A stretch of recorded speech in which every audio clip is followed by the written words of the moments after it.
कहते हैं किताबें ज्ञान का भंडार होती हैं, लेकिन ये बात जहाँ तक सच है वहीं पर ये भी सच है कि आज के दौर में शिक्षा सिर्फ किताबों तक सीमित नहीं है। यानी कि सिर्फ किताबें पढ़कर अंक लाना भर काफ़ी नहीं है, ज़रूरत है प्रैक्टिकल नॉलेज की।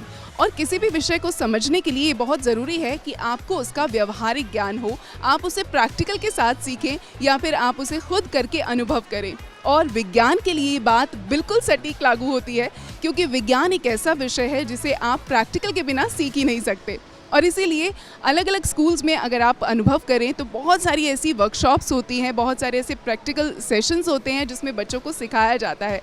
लेकिन अगर आप अपने बच्चों को स्कूली शिक्षा के साथ साथ प्रैक्टिकल अनुभव यानी नॉलेज भी देना चाहते हैं तो ये साइंस सेंटर उनके लिए बहुत ख़ास हो सकता है। आज मैं पहुंची हूँ नेशनल साइंस सेंटर में, जिसे साइंस म्यूज़ियम के नाम से जाना जाता है। प्रगति मैदान के पास ये मौजूद है और ये दिल्ली का बहुत ही मशहूर साइंस सेंटर है, जहाँ पर न सिर्फ बच्चे बल्कि विज्ञान में रुचि रखने वाले बड़े भी हर दिन पहुँचते हैं और कुछ नया सीखते हैं। तो आज चलते हैं सबसे पहले इस साइंस सेंटर में, एक ऐसी जगह जहाँ पर आपको साइंस और हेरिटेज के लिए बहुत कुछ देखने को मिलेगा। यहाँ पर 8 अलग अलग गैलरीज़ हैं जिनमें डिवाइड किया गया है अलग अलग सेक्शंस में बहुत सारी चीज़ों को। तो आइए देखते हैं कि उन गैलरीज़ में और क्या क्या है और हम क्या यहाँ पर नया सीख सकते हैं, देख सकते हैं।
इस वक्त साइंस म्यूज़ियम में घूमते घूमते मेरा मन कर रहा है कि एक बेहतरीन राइड हो जाए। तो यहाँ मैं पहुँची हूँ जहाँ पर इस राइड को कहा जाता है फैंटेसी राइड।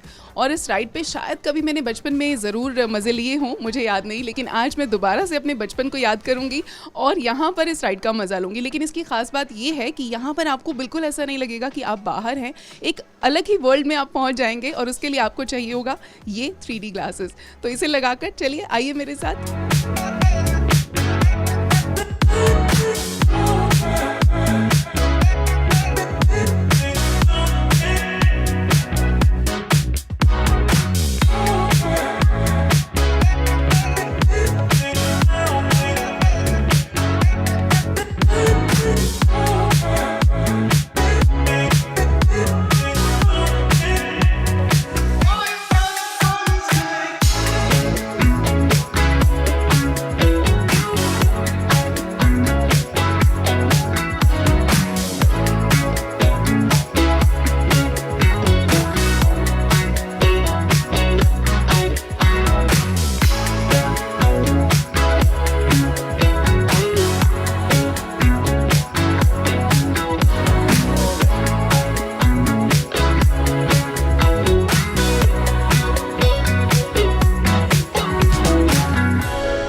मैंने तो इस फैंटेसी राइड का मज़ा ले लिया है और अगर आपको भी लेना है तो आपको ख़ुद यहाँ पर आना पड़ेगा, क्योंकि मैं आपको शायद ये पूरा जो इन्जॉयमेंट था ना वो उतना अच्छा एक्सप्लेन नहीं कर पाऊँगी, क्योंकि मैं इस फैंटेसी से अभी बाहर नहीं आ रही हूँ। और मुझे बहुत मज़ा आया इस राइड को करने में, क्योंकि मुझे ऐसे लगा जैसे कि मैं शायद किसी और वर्ल्ड में पहुँच गई थी कुछ देर के लिए, और बहुत ही अमेजिंग था। ज़रूर आपको इसे एक्सपीरियंस करना चाहिए एक बार।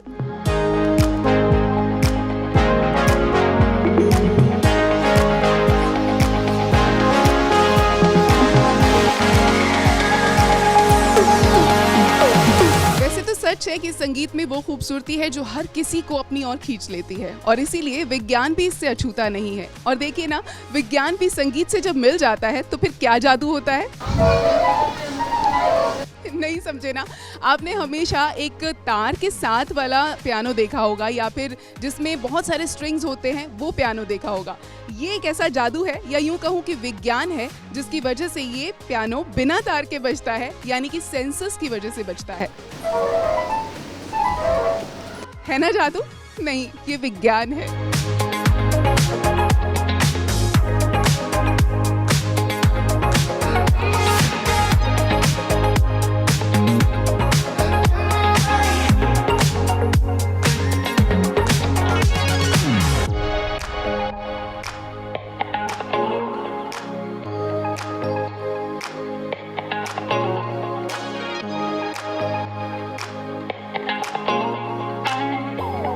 और अब हम जहाँ पर आ पहुँचे हैं, यहाँ पर आपको पिछले 5000 सालों का इतिहास देखने के लिए मिलेगा। जी हाँ, ये है विज्ञान और तकनीकी विभाग, जिसमें पिछले 5000 वर्षों का लिपि या फिर तकनीक, या फिर ये कहें कि अलग अलग तरह के यंत्रों को प्रदर्शित किया गया है। और यहाँ तक कि हड़प्पा संस्कृति को भी यहाँ पर आप आसानी से देख सकते हैं। तो आइए देखते हैं कि इस सेक्शन में और क्या क्या देखने के लिए मिलता है।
साथ एक यहाँ पर आई हुई दर्शक हैं जो पेशे से प्रिंसिपल भी हैं, और वो अपने बच्चों को आज यहाँ पर लेकर आई हैं। तो मेरे साथ हैं रजनी बालाजी। रजनी जी, आप यहाँ पर आई, मैंने देखा आपको कि आप बच्चों को बहुत कुछ नज़दीक से दिखा रही थी, तो यहाँ आने का क्या पर्पज़ है मेनली आपका?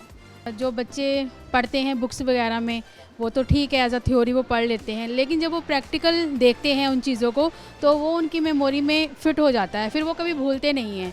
तो इसलिए हमें यहाँ पे आके बहुत अच्छा लगा। बच्चे भी बहुत एंजॉय कर रहे हैं, बहुत सी ऐसी नॉलेज उनको मिल रही है देख के।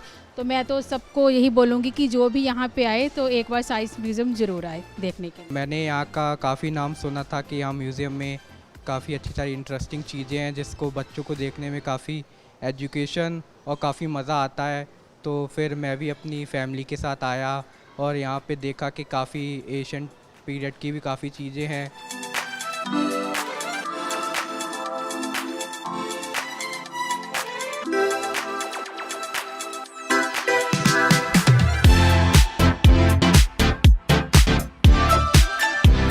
मैं खड़ी हूँ यहाँ पर जिसका नाम है प्री हिस्टोरिक लाइफ गैलरी, जहाँ पर आप मेरे आसपास सुन रहे होंगे डायनासोर्स की आवाज़।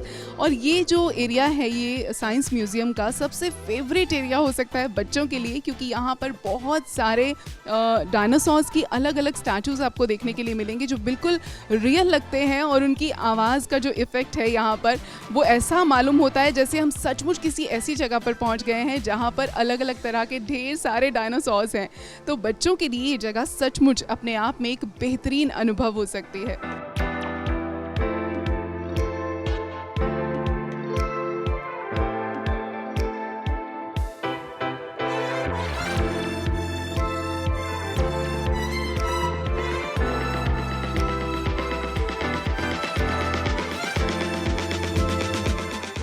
राष्ट्रीय विज्ञान केंद्र राष्ट्रीय विज्ञान संग्रहालय परिषद के उत्तरी क्षेत्र का मुख्यालय है और यहाँ से हम संचालित करते हैं उत्तरी भारत के सारे जो विज्ञान केंद्र हैं, यहाँ से संचालन उसका होता है। और राष्ट्रीय विज्ञान केंद्र इसका उद्घाटन 1992 में तत्कालीन प्रधानमंत्री श्री पीवी नरसिम्हा राव के हाथों हुआ था, और उसके बाद करीब 2 करोड़ लोग इस केंद्र को देख चुके हैं। और यहाँ पर 8 दीर्घाएँ हैं। ह्यूमन बायोलॉजी, एक बायोटेक्नोलॉजी रिलेटेड एक गैलरी है, प्री हिस्टोरिक लाइफ गैलरी है, Indian heritage in science and technology gallery है, फन साइंस गैलरी है, इंफॉर्मेशन रिवोल्यूशन गैलरी है, वाटर गैलरी है, न्यूक्लियर पावर गैलरी है। और इसके अलावा अभी 2 दीर्घाएँ हम तैयार कर रहे हैं कोल के ऊपर, और एक digital India power to empower के नाम से। तो इसके अलावा और भी हमारे यहाँ फैसिलिटीज़ हैं। नेशनल साइंस सेंटर यहाँ पर हमारे पास जनरल पब्लिक आती है, स्कूल के बच्चे आते हैं, और भी तरह के अलग अलग तरह के जो विजिटर्स हैं वो यहाँ पर हर साल आते हैं। एक साल में लगभग 4 लाख के आसपास हमारे पास में स्कूल के बच्चे आते हैं, और करीब 3-3.5 लाख हमारे पास विजिटर्स होते हैं, जो कि पेरेंट्स होते हैं और कॉलेज के प्रोफेसर्स होते हैं, साइंटिस्ट होते हैं, एकेडमिशियंस होते हैं। स्कूल के बच्चों के लिए ये खास एक जगह होती है कि जहाँ पर वो अपने करिकुलम में जो भी पढ़ते हैं, स्पेशली साइंस के सब्जेक्ट्स में, उनके यहाँ पर स्कूल में जो एक्सपेरिमेंट्स नहीं हो पाते हैं, उन एक्सपेरिमेंट्स को हम यहाँ पर curriculum based hands on session में कवर करते हैं, और बच्चे अपने हाथों से उन एक्सपेरिमेंट को करते हैं, तो उससे उनके कंसेप्ट जो है क्लियर होते हैं। पब्लिक जब यहाँ पर आती है तो पब्लिक के लिए हम लोग बहुत सारे इस तरह के टॉपिक्स पर पॉपुलर लेक्चर्स कराते हैं, वर्कशॉप्स कराते हैं, जैसे एडोलेसेंस की प्रॉब्लम्स, या सोलर एनर्जी के ऊपर में क्या नया चल रहा है, क्या हमारा भारत देश एनर्जी के सेक्टर में सोलर एनर्जी पे कुछ काम कर रहा है। तो इस तरह के जो बहुत सारे विषय ऐसे हैं जहाँ पर पब्लिक ओपिनियन एक डेवलप करना होता है, जैसे न्यूक्लियर एनर्जी हमारे लिए सेफ़ है या नहीं। तो ये सब विषयों पर हम लोग जनरल पब्लिक के लिए यहाँ पर प्रोग्राम करते हैं, और वे अपने परिवार के साथ आते हैं और इन सभी कार्यक्रमों में भाग लेकर उनसे लाभान्वित होते हैं। तो भाई ये तो हुई सैर आज नेशनल साइंस म्यूज़ियम की, लेकिन यहाँ का सफ़र इतना ही नहीं है। जब आप खुद अपनी आंखों से यहाँ आकर इसे देखेंगे तो यकीनन आप इसे खूब ज़्यादा एंजॉय करने वाले हैं। पर अब हम अपने अगले सफ़र में चलते हैं और ले चलते हैं आपको कमानी ऑडिटोरियम में, जहाँ पर एक बहुत ही खूबसूरत संगीत कार्यक्रम का आयोजन किया जा रहा है। और इस कार्यक्रम की ख़ास बात ये है कि ये जाने माने कवि, गीतकार, चित्रकार और इसके अलावा बहुत सारी चीज़ों के लिए जाने जाते हैं रविंद्रनाथ टैगोर, उन्हीं की उनकी बर्थ एनिवर्सरी पर यहाँ पर एक बेहतरीन कार्यक्रम का आयोजन किया जा रहा है, जिसमें करीब 100 से ज़्यादा गायकों ने हिस्सा लिया और उनके 20 से ज़्यादा गीतों को उन्होंने अपने स्वरों से सजाया। और इस कार्यक्रम की ख़ास बात ये है कि ये एक ही समय पर 11 अलग अलग भारत के राज्यों में आयोजित किया जा रहा है, जहाँ पर 1000 से ज़्यादा वोकलिस्ट्स ने हिस्सा लिया और एक ही समय पर रविंद्रनाथ टैगोर के गीतों को आवाज़ दी। तो अपने आप में ये बेहतरीन है, ख़ास है, और इसीलिए हम पहुँचे हैं अभी कमानी ऑडिटोरियम में। तो आइए दिखाते हैं आपको इस संगीत में खूबसूरत कार्यक्रम का ये आयोजन।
आप देख रहे थे धड़कन दिल्ली की, और आज जहां आपने एक तरफ विज्ञान की दुनिया का मजा लिया तो वहीं दूसरी तरफ संगीत से भी आप रूबरू हुए और आपने संगीत की शांति को भी महसूस किया। धड़कन दिल्ली की में अभी और बहुत कुछ बाकी है। ले चलूंगी आपको अगली बार किसी और नए डेस्टिनेशन पर, किसी और नई जगह पर। तब तक के लिए आप खुश रहिए, खुशहाल रहिए और ऐसे ही देखते रहिए धड़कन दिल्ली की, आपकी दोस्त रेखा दिल्ली वाली के साथ।